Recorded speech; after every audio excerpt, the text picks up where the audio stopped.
Hola amigos, bienvenidos a nuestro cuarto estudio bíblico en 10 minutos sobre la epístola a los romanos. Hoy seguiremos desempacando y expandiendo sobre el tema y el propósito de la carta. En el video previo vimos que en Romanos capítulo 1, versículo 17, dice que la justicia de Dios es dada u otorgada a todo aquel que cree en Jesucristo y por lo tanto, y de acuerdo con el contexto, todo aquel que no cree, sea inmoral o moral, no recibirá esa justicia, sino que está bajo la ira de Dios, como dice en Romanos capítulo 1, versículo 18. Y vos dirás, che, qué mala onda que sos, pero la Biblia claramente dice que todos estamos bajo pecado. En Romanos 3:9 dice, ¿entonces qué? ¿Somos nosotros mejores que ellos? De ninguna manera, porque ya hemos denunciado que tanto judíos como griegos están bajo pecado. Para nuestro estudio vamos a considerar a los judíos como personas religiosas y morales y a los griegos como paganos e inmorales. En el estudio anterior vimos que las personas sin Dios, es decir, los paganos e inmorales, están bajo la ira de Dios. Pero ¿por qué las personas religiosas y morales también están bajo la ira de Dios? ¿Por qué esa mala onda? Veamos lo que dice en Romanos capítulo 2, versículo 1 y 2. Por lo cual no tienes excusa, oh hombre, quien quiera que seas tú que juzgas, pues al juzgar a otro, a ti mismo te condenas, porque tú que juzgas practicas las mismas cosas. Y sabemos que el juicio de Dios justamente cae sobre los que practican tales cosas. No debería generalizar, pero para el propósito de este estudio en Romanos 2 y debido al contexto, es decir, a la audiencia que recibió la epístola, vamos a afirmar que los judíos religiosos y morales se creían mejores que los griegos paganos e inmorales, ya que los judíos tenían el conocimiento de la ley, lo cual en su percepción los ponía en otro nivel más alto. Veamos lo que dice Romanos capítulo 2, versículos 17 al 23. Pero si tú, que llevas el nombre de judío y te apoyas en la ley, que te glorías en Dios y conoces su voluntad, que apruebas las cosas que son esenciales, siendo instruido por la ley, y te confías en que eres guía de los ciegos, luz de los que están en tinieblas, instructor de los necios, maestros de los faltos de madurez, que tienes en la ley la expresión misma del conocimiento y de la verdad. Tú pues, que enseñas a otro, ¿no te enseñas a ti mismo? Tú que predicas que no se debe robar, ¿robas? Tú que dices que no se debe cometer adulterio, ¿adulteras? Tú que abominas los ídolos, ¿saqueas templos? Tú que te jactas de la ley, violando la ley, ¿deshonras a Dios?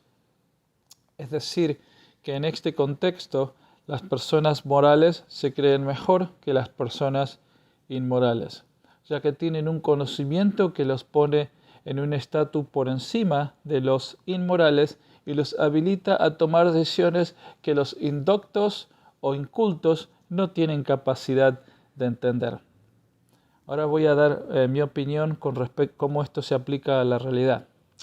Es interesante ver que en aquellos tiempos, así como en el día de hoy, las personas cultas y con educación saben más sobre moralidad y ciencia que aquellos que no lo son. Muchas autoridades seculares del mundo de hoy están al mismo nivel de hipocresía o incluso superan la hipocresía de las autoridades religiosas de antaño. En aquel tiempo, las autoridades predicaban la conversión forzada al cristianismo.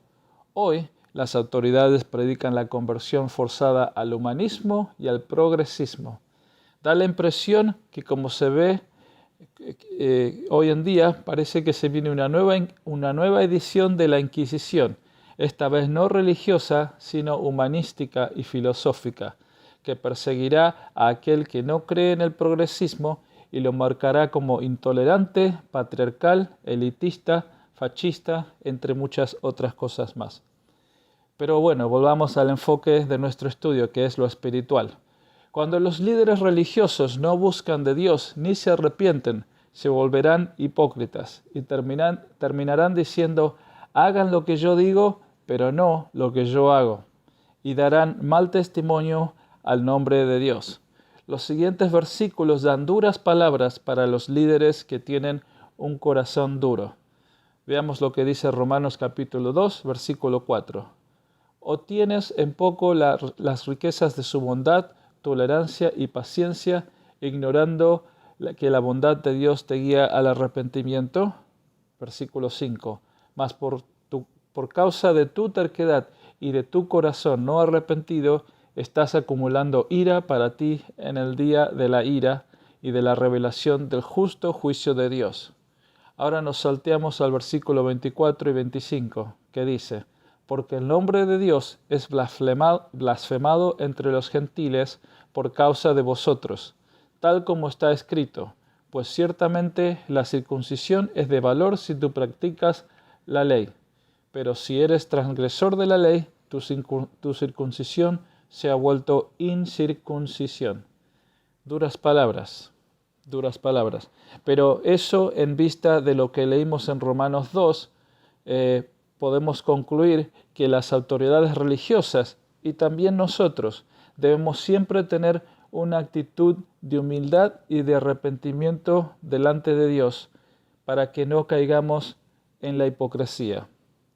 El versículo de Miqueas 6, versículo 8, es tan hermoso en este contexto y dice: Él te ha declarado, oh hombre, lo que es bueno. ¿Y qué es lo que demanda el Señor de ti? Sino solo practicar la justicia, amar la misericordia y andar humildemente con tu Dios. Vivimos en un ambiente en donde todos queremos la justicia y nos indignamos cuando nos sucede una injusticia. Pero ¿cuántos de nosotros practicamos la justicia? ¿Cuántos de nosotros amamos la misericordia? E incluso más aún, ¿cuántos de nosotros andamos humildemente delante de nuestro Dios?